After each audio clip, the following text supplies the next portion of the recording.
A company looks for the attitude. In today's world, skill, all of us have wonderful skills.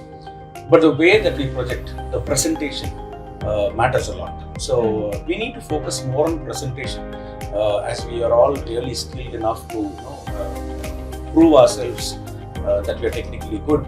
We need to do more hard work into presentations. That will really help us to go along. Adaptability, yes, there is a problem even today. The amount of acceptance of new team members in any team. I'm sure that it's there in my team, it's there in your team also. When somebody gets in new, even a 1 week old employee feels that he's actually been there for about 10 years and he has points, right? But end of the day, when you see skill wise, the new journey would have been much better than all the other older people, right?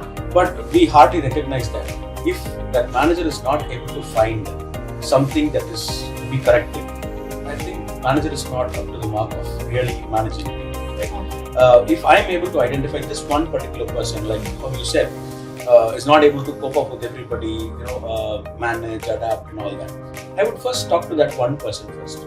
Try to understand where is it getting stuck and try to work along that person. So when I work along with that person, the entire team watches me and I set an example. Right. Working with this person, and do you think that they will not come with me? 100% they will come with me. They'll try to accept. Yes, you will definitely have certain number of negatives that are coming through, but never mind. End of the day, the output is very important for me.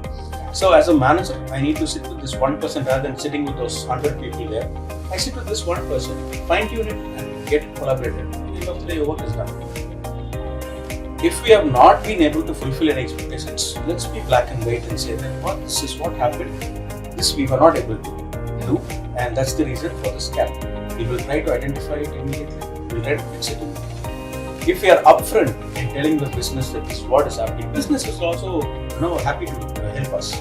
But if we say that yes, it is coming, yes, it is, you're building hope to the business. So end of the day, you come and say that no, sorry boss. It's like acting exactly like our candidate. Exactly, you got the right way. So don't build expectations. Be black and white. Hello everyone, welcome to the Thought Feed by Inspirus Solutions Limited. So we continue to have with us Isaac, and last episode we discussed, or Isaac dived into giving us the insights on HR processes and trends and what are the mistakes that one should not be doing in the HR domain. So today we'll try to delve more deeper into understanding what are organizations' expectations when it comes to talent acquisition. So hi Isaac. Hi, how are you? I'm good. Good. So we are taking the topic much deeper now. So let's start discussing the important skills that today organizations are looking for in candidates. Yeah, any organization has a requirement, right? The requirements are defined through a document which is called the job description. So in the job description, they have certain defined skills that is required for one particular position. So it can be 3, 4, 5, skills that is required, and we look out for that in a candidate, right? So anybody who's depends on the expectation of the organization. Like it can be fresher hiring, it can be lateral hiring. Fresher hiring, the experience is not expected, to be on an extreme level. Right. Just that the basics that they are familiar with, if they have heard some words, during their studies, that's more than enough. In lateral, it is like the real-time experience. So these two things would be looked into. When it comes to real-time experience, yes, how well have they worked on in the project? Have they really worked on? Because we have people who've been sitting with people who are working, just they would see or observe the person working, but at the end of the day, we find that in the profile being written that as if he or she has worked. So that would not really sell well, we need real-time experience. A little bit of hands-on experience would definitely help anybody, to go through any interviews. Right. Laterals, yes, they would definitely need training, but the basics, as I told you, if they are familiar with the basic things, I think that's more than enough. A company looks for the attitude. In today's world, skill, all of us have wonderful skills, but the way that we project, the presentation matters a lot. So we need to focus more on presentation, as we are all really skilled enough to prove ourselves that we are technically good. We need to do more hard work into presentations. That will really help us to go along. So are you kind of highlighting on the cultural fit versus the technical kind of a... Today, in today's world, technically anybody will be fit, right? Culturally, are you fit is the question. Any interview, if you see, 10 minutes or 15 minutes will be on technical discussion. The rest 45 minutes is completely on the cultural fitment, like how well would you gel with people, how would you take this requirement further, how would you talk to people, how would you coordinate, how would you present, who all will you coordinate, what are things that is required, which are the teams you will coordinate.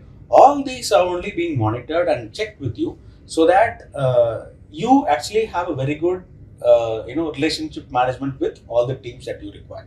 Right. It's not that you will be a single person who does everything. You have to coordinate, be it any requirement. So that's the fitment that they actually check.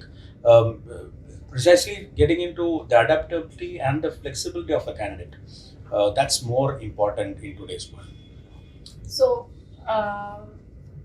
I remember when we were discussing the recruitment of freshers. So we were talking about how we try to, mold them into the organization setup and teach them how to adapt. Teach in the sense, we put them in those scenarios and see how they come out.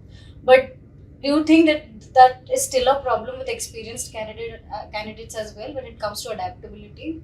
Adaptability, yes, there is a problem even today.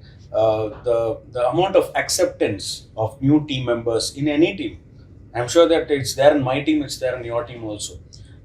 When somebody gets in new, even a 1 week old employee feels that he's actually been there for about 10 years and he has horns, right? But end of the day, when you see skill wise, the new journey would have been much better than all the other older people, right? But we hardly recognize that. We always have a stop put in front of the candidate saying that, hey, I've been here for more number of years, so better be well, right? So that's how we do. But when you talk about skills, that candidate has more skills than what we actually have. That's the reason we have taken that person actually. Correct. So when that acceptance is there, it will be a team effort. When that acceptance is not there, he'll be still looked into as an individual performer. And end of the day, when he performs, again we'll only get hurt. When there is good amount of gelling happening, it's definitely a teamwork, and the entire team is going to be happy about whatever success they're going to celebrate. So acceptance is very important. When you say adaptable, acceptance also with the existing members and also with the new members. Right. So yeah, very often we come across having members like that who are extremely well with what they do. Right. But somewhere when it comes to communicating, Right. that's where they kind of feel that, I may not be able to speak as clearly or as articulately I should be. So somewhere that creates a little misunderstanding as well, right? So now this leads to another question of this conflict kind of a... You're too good at getting these questions, relatively connecting questions and asking. Hats off to you. Because this is all the experience that each of us have gone through. So one is, like you said, acceptance and also maturity to some extent, where they understand, okay, one particular member of the team is kind of struggling with expressing what they are going through. And somehow when that expression doesn't come out, it often leads to misunderstanding with the other team, right? So yeah, in that case, how do you think the members should kind of connect? I would say that this is a responsibility of the manager. A manager is not a person just who delegates work and get things done. No. It's about the unity that he has to find, which will lead to team effort, right? When I say team effort, it can be a 5-member team, it can be a 10-member team, it can be a 100-member team also. If that manager is not able to find something that is to be corrected, I think manager is not up to the mark of really managing a team, right? Okay. If I am able to identify this one particular person, like how you said, is not able to cope up with everybody, manage, adapt and all that, I would first talk to that one person first. Try to understand where is it getting stuck. and try to work along that person. So when I work along with that person, the entire team watches me, and I set an example. Right. Working with this person, and do you think that they will not come with me? 100% they will come with me. They'll try to accept. Yes, you will definitely have certain number of negatives that are coming through, but never mind. End of the day, the output is very important for me. Yeah. So as a manager, I need to sit with this one person rather than sitting with those 100 people there. I sit with this one person, fine tune it, and get it collaborated. End of the day, your work is done. Okay. So that means adaptability is important, flexibility is important, developing understanding nature is important. So since we are now talking about experienced candidates, they still might fall short of these here and there. So how do you think organizations, or I mean as manager, can help them to become that 100%? Yeah, a very good question indeed. We have a lot of skill sets that are not being used, and all of a sudden you get a customer who wants that particular skill set. We don't leave our employee who's already there in one particular skill set just like that. We have them to upskill. We make them to go undergo training. We give them all positive ways to understand what the requirement is all about.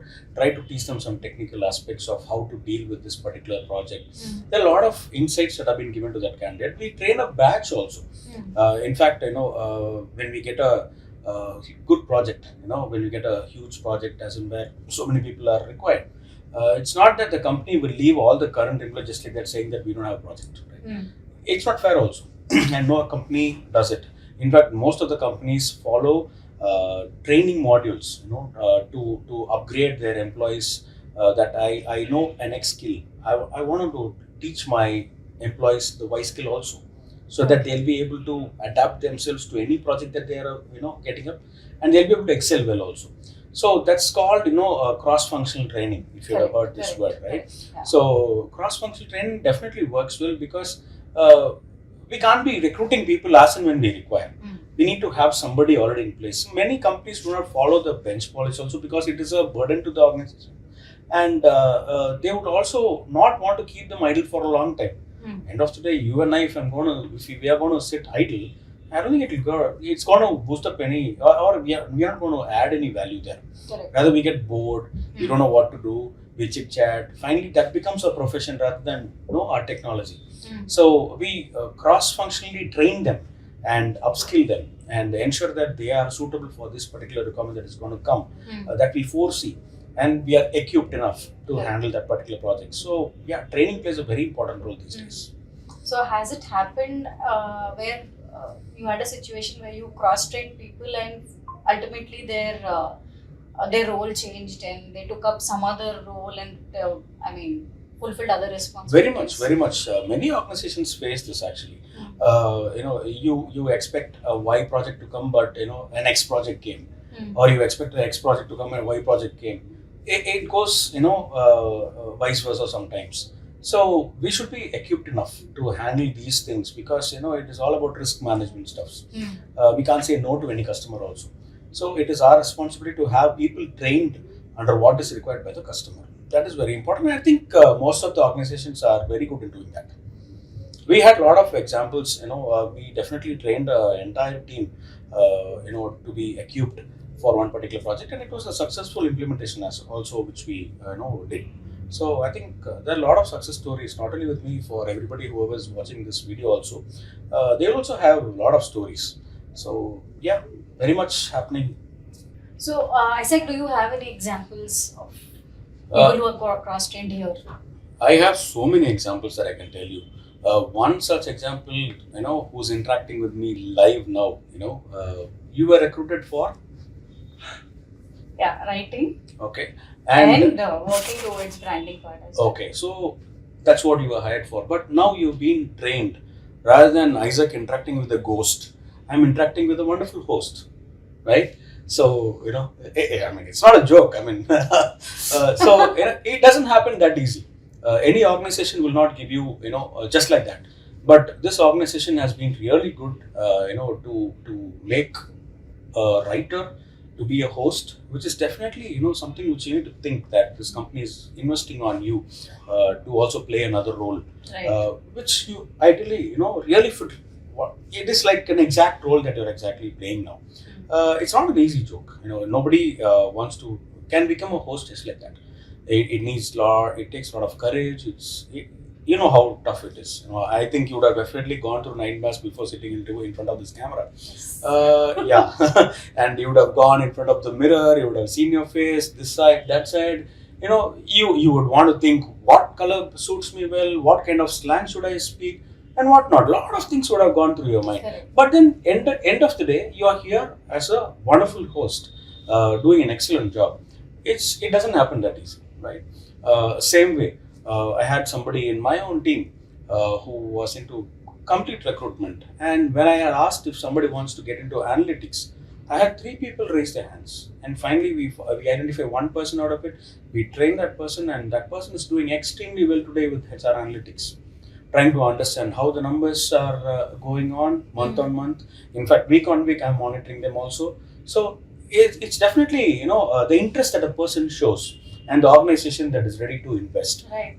Those are few examples that I can tell you immediately. Where the organization and the individual plays a very important role, and they really contribute towards the growth of the organization. Right. So, do you think these expectations change as per industry? Yes, it depends on the market basically. It is not frequently changing, but then what the market expects, what does your organization want out of you, matters a lot. That's how these trainings play a very important role, which helps you to grow along your professional career as well. So, do you think these expectations change depending on industry and specific roles? Yes, definitely it changes only on the expectation from the industry. Roles do not change. See, whatever you're playing today, you will be playing the same thing, right? But when industry changes, we definitely need to adapt towards that. If you're not going to adapt, then you will not be there in the race at all, right? So we need to adapt certain things when there is a need in the industry. That's why we say, what is the current situation in the market? Who do you refer as market? The industry, basically. So what the industry or the market needs, and if you're able to cater to that, I think that's where you win, right? And role doesn't play anything inside this at all. Role is something what you play inside your organization, for what role you've been hired for, and for what roles and responsibilities that you have expected to accomplish. Only those things would be there. Otherwise, industry plays a major role. Okay. Yeah. What's your take on gig economy influence? Not that greatly, used in the current days. But then, yes, here and there, as and when smaller companies, when they have too many hiring numbers, where they use these gig recruiters. Gig recruiters are nothing but the contract recruiters for specified timelines. Say, for example, 3 months or 6 months, depending on the flow of the requirements. These gig recruiters give a helping hand. They act as an extended arm of the actual recruitment team, and they join together. They work as a team, and they try to help us out, and they move on. So that's how it is. Yeah, few companies use them predominantly, but few companies are really happy with whatever they are, able to manage, and they hire full-time recruiters if required.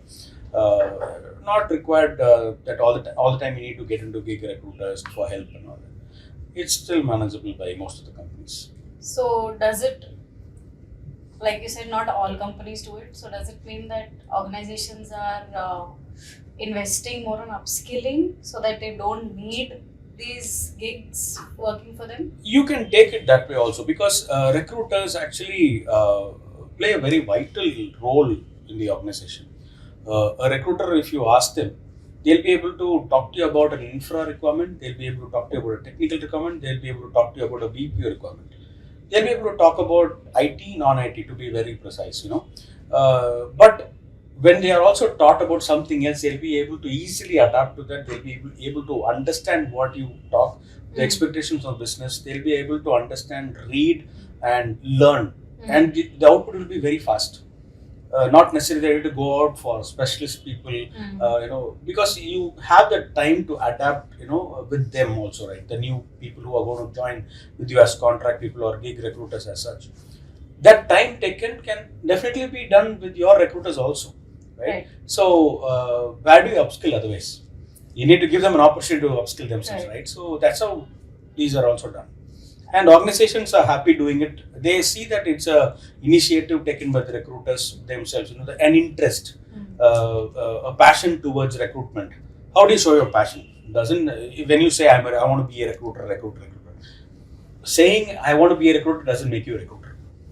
The way that you learn things, the process that you follow, the ladder that you're willing to climb, and the interest that you show, the passion with what you work in recruitment shows that you are really a passionate recruiter.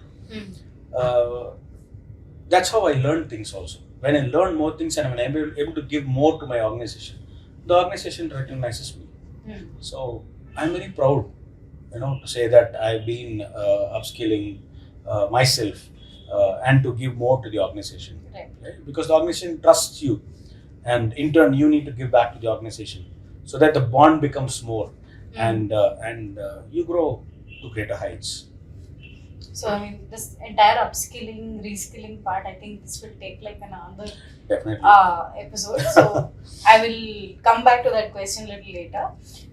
So focusing on talent acquisition department as such, can you tell us what expectations does an organization have on the talent acquisition department?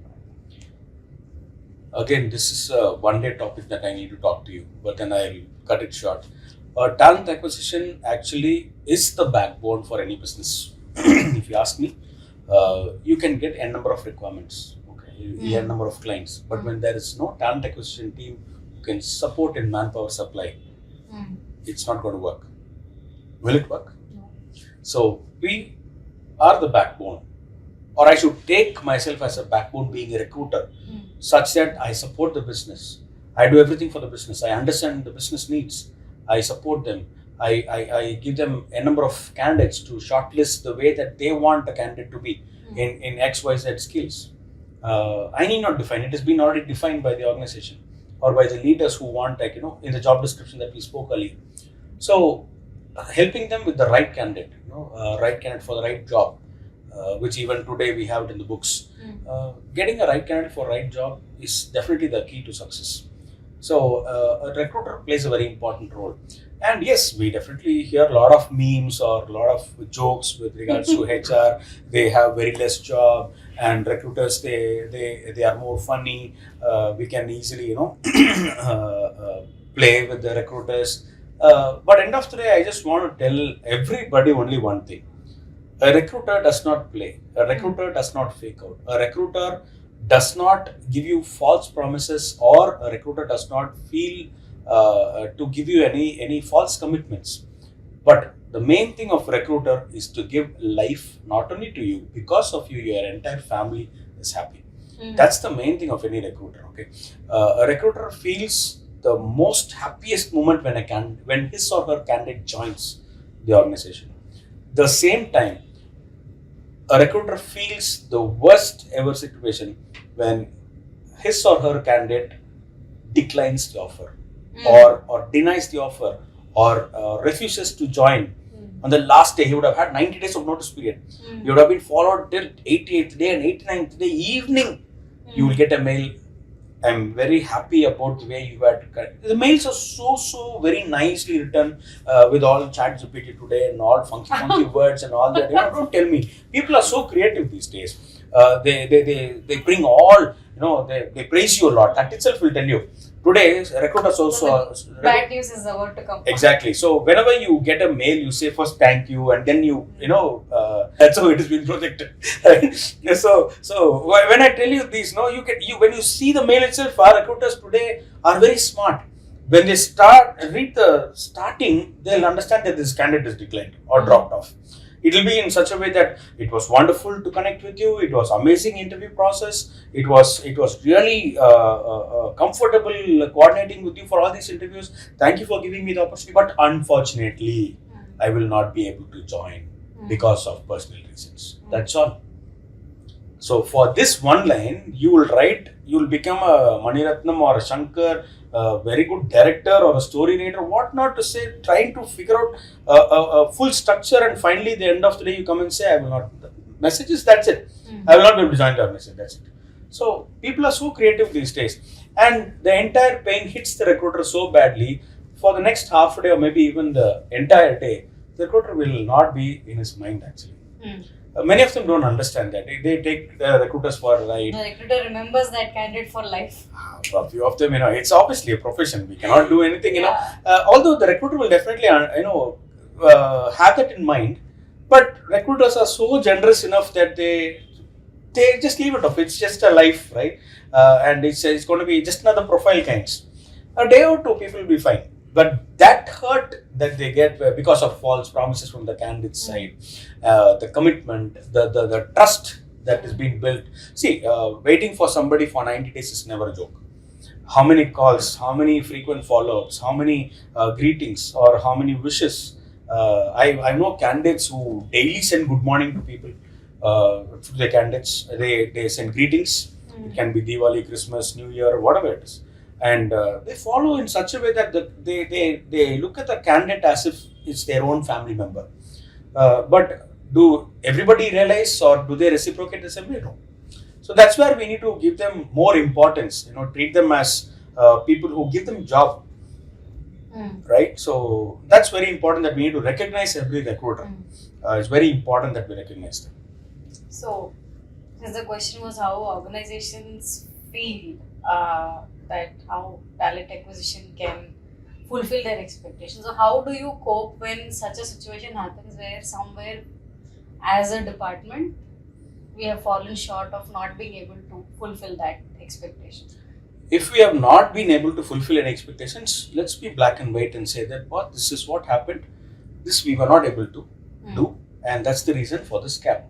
We will try to identify it immediately. We'll try to fix it immediately. If we are upfront in telling the business that this is what is happening, business is also happy to help us. But if we say that yes, it is coming, yes, it is coming, you're building hope to the business. So end of the day, you come and say that no, sorry, boss. It's like acting exactly like our candidate. Exactly, you got the right way. So don't build expectations. Be black and white. Be honest. Be onto the point. Let's not beat around the bush and say, yes, we were trying and all that stories, and finally say, no. Let's not be like how the candidate writes a mail to decline an offer. No. Let's be honest in telling the business, we are finding it difficult to find such and such skills with these combinations, with this cost. Please help us on how to go further. Business will be happy to come and help you. The main thing is communication these days. There is hardly, business thinks something, recruiters assume certain things, and both of them are not in sync. Something happens, and end of the day, when nothing comes out as a result, we get into arguments. If had there been proper communication, I don't think this would have not been a great thing to solve. It would have been an easy cakewalk for anybody to solve. Is that the ego issues that we often have with people? So that can be avoided. So can you tell us notable shifts or expectations that you've seen organizations have for talent acquisition team? Okay, there's a lot of shift that's happened, from 80s, 90s. We had a limited medium to publicity, to publicize the requirements. Be it newspaper, when we were all growing, it was only the newspaper, the classifieds divisions where you look out for your, related jobs that people are looking for. You need to apply to a mail ID, or you need to send a postcard or a letter to them attaching your resume, and you get the leaflets. I mean, the so-called those used to be called biodata. Biodata, exactly. Yes. Yeah, right. So biodata, you need to fix them, and you have a covering letter also for that biodata to introduce yourself, because it's not a face-to-face discussion. From there, and you have handbills that have been given where people invite people for interview. Those were the mediums that we had, in those days. Now, with all these technology developments and everything in existence today, you have n number of platforms, social media platforms, where you can apply, you can connect with people, you can check if you have a requirement, you have your career sites that are updated very frequently. You can apply through their websites, you can apply through email, you can apply through even WhatsApp today. A reference is being sent through WhatsApp, and you have the employer referral programs, word of mouth, which spreads like anything, and you have a lot of benefits when you refer an employee. Benefits, not smaller benefits. You have bigger benefits also. The organization also expects recruiters to be smart enough to acquire people from multiple areas or multiple platforms, I could rather say. It has to be cost effective, it has to be smart, it has to be on the requirement, and with a less notice period, and yes, budget very much. So all these five have to be satisfied by a recruiter, which helps a recruiter also to be smart enough in working in all these things. When you do all these smart work, you happen to be in the race, right? If you still say that I'm going to do a ad in the paper, I'm going to wait for candidates to apply, I think you're not going to finish that requirement throughout the year. Yeah. So the moment you upgrade yourself, the moment you adapt to new things that are in the market, the moment you are gaining knowledge, learning more about what other people do, how can I do more than that, that I think makes a lot of sense for an organization as such to grow, and recruiter definitely plays a very important role there. And the talent acquisition on the whole, talent acquisition is a bundle of knowledge team is what I can say. Every recruiter has their own unique way of attracting talents. It can be talking about the job responsibilities, it can be talking about the organization, it can be talking about their role in what they'll be doing in the organization, giving them a greater perspective of how their growth will be. Not many of them do. In my team, I have everybody do that. What today, what will they be, and in 5 years from now, what will they be, right? That growth ladder. That's been also explained to the candidates. Right. So that's how we actually equip our team members in such a way that people are very clear about where they are going to join, for what they are going to join, and how they'll be. Yeah. So that's very important, which I think the organization also expects the candidates to be aware about these things. Yeah. So clarity is the key here. Very much. Yeah. Right. So in fact, in our previous questions, we touched upon cultural and technical balance that we're looking for. Right. So how easy or how difficult it is to get this cultural skill and technical skill balance within the organization? I wouldn't say it's an easy job, but it's completely depending on the manager, the hiring manager as such. You will have a different perspective to shortlist a candidate. I will have a different perspective, shortlist a candidate. For me, a person who's really willing to learn, or who's really willing to extend or go that extra mile, right? I would always look for an ordinary person who's willing to do that extraordinary stuff, right? That's what I look for a candidate. Look in for a candidate. If a person is already known, he knows everything about that, there's no point in me getting him home, right? A person with the hunger to achieve in life will definitely succeed. I want somebody. I always look at recruiters who can be 10 times more than me. Any manager for that category, for that matter, if they're able to get somebody smart enough 10 times, beyond them, I think that will be the successful way that you can groom up your team. Right. You can learn by yourself from that person also. Correct. I had a junior person who actually I recruited, and he was there with me for about 2 years. We trained him, and he was exceptionally well. And he was smart enough to do a lot of things. And in fact, I spoke to him. I told him I would like to spend some time with you, understanding how do you do all this. It was a learning for me. Learning, there's no full stop, right? If you say, the moment you say there is a full stop for your learning, I think you are off the race. There has to be a continuation mark all the time. You can never have a full stop when you learn. that's how I select my team members who from where I can learn, so that it will be a mutual learning experience for the entire team as well. So, lastly, how do organizations assess that the hiring process, how effectively the hiring process is going on, and how do they ensure that they reach their goals? It's about something which I told you already, the transparent way of managing the business with the numbers. I think when you closely work with business, and when they get that confidence or the trust that they gain out of your way of presentation, I think that's going to be the key success factor for any business to win. If I'm going to say that I'll get you people, I'll get you people, I'll get you people, finally end of the day nobody turns up. Okay, the business has their own way of thinking, right? When you are an extended arm of the business, they expect you to be transparent enough in sharing details like how many people did you source, how many people are confirmed for the interview, how many people have been shortlisted. The data that you share with the business will actually throw more light on how much you work, right? Numbers, as you might definitely know, that recruitment is all about numbers. If there are no numbers, you're not in the recruitment field at all, right? Correct. So, and throughout my career, I've been through numbers. And if there are no numbers, I wouldn't sit in a meeting at all, because I'll be hanged or I'll be fired if I'm going to a meeting without knowing what my numbers are and what are we up to, right? And when people listen to you and when they see data, they are fine with that. But people, trust me, business will support you like anything when you have proper numbers shared with them. But if they find that you are cooking up stories, I think you will not be able to survive with the business, because see, end of the day, it's a bread and butter for us, right? So there cannot be hide and seek game being played inside. So it's definitely going to be a transparent game that we would play, all joined together, so that we, end of the day, win.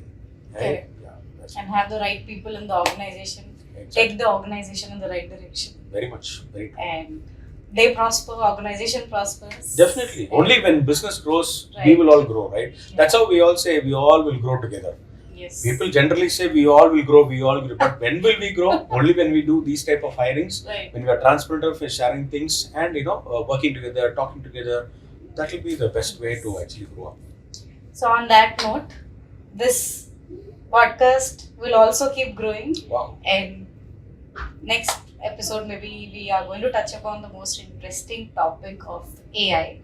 So we'll let our audience and our listeners on a cliffhanger note, and then make them anticipate of what are we going to discuss in terms of AI. Sure. So thank you so much, Isaac, for, in fact, this was more like shedding light on the talent acquisition team who are under, I would also say, pressure, also very responsible, and thank you for putting light on the fact that it is to get the right candidate, the amount of effort that goes from the acquisition team, and also additional responsibility of fulfilling the expectation of the organization, getting the right candidate in, and then helping the team move further. I think this really is an incredible job. So I think we've covered that, and thank you for sharing important insights on that. So we'll meet again with a discussion on AI. Sure, definitely. Yeah. I'm waiting. Right. So that's about it for this episode, and we'll soon meet with an interesting topic, which I already said that we are going to discuss AI. So till then, stay tuned. This is the Thought Feed, Inspirasis Solutions Limited. Bye-bye. Anything you use under AI, finally, if a person doesn't touch, you will not get the actual purpose of it actually. Right? So good that we are into AI, but if you ask me, without human beings, will AI succeed? That would not be really a great thing to. Agree to that. When you talk about technology, it involves more about technical questions, where technical interviews are being majorly used by the interview bots. They are being fed with n number of questions when it comes to technology, and to an extent, we should be in a position to assess a candidate's technical skills based on the AI assessments. only towards the end to find out the end result, he would definitely need to interrupt and try to evaluate one more time and then finally. There is human intervention after. Definitely. Yeah, I think without human intervention, AI alone will not be the right way to shortlist the candidate. If you and me interview somebody, or if there is some recommendation coming from somebody, there will be some bias that within us, even without our knowledge. But when I talk about AI's intervention into any resume, you will not have any bias. So, because there is very less human intervention there. So, biased decisions, yeah, it definitely is avoided. Recruiters act as a strategic advisory for the business, where they know what is required, when it is required, and if it is required, and how it is required. Right? When you consider all these details, when you get in depth of what is required and how to do that, then AI cannot, suggest you a thing. AI can only validate and give you the output. But then a recruiter will be able to go in depth, getting into details of what, how, where, and why.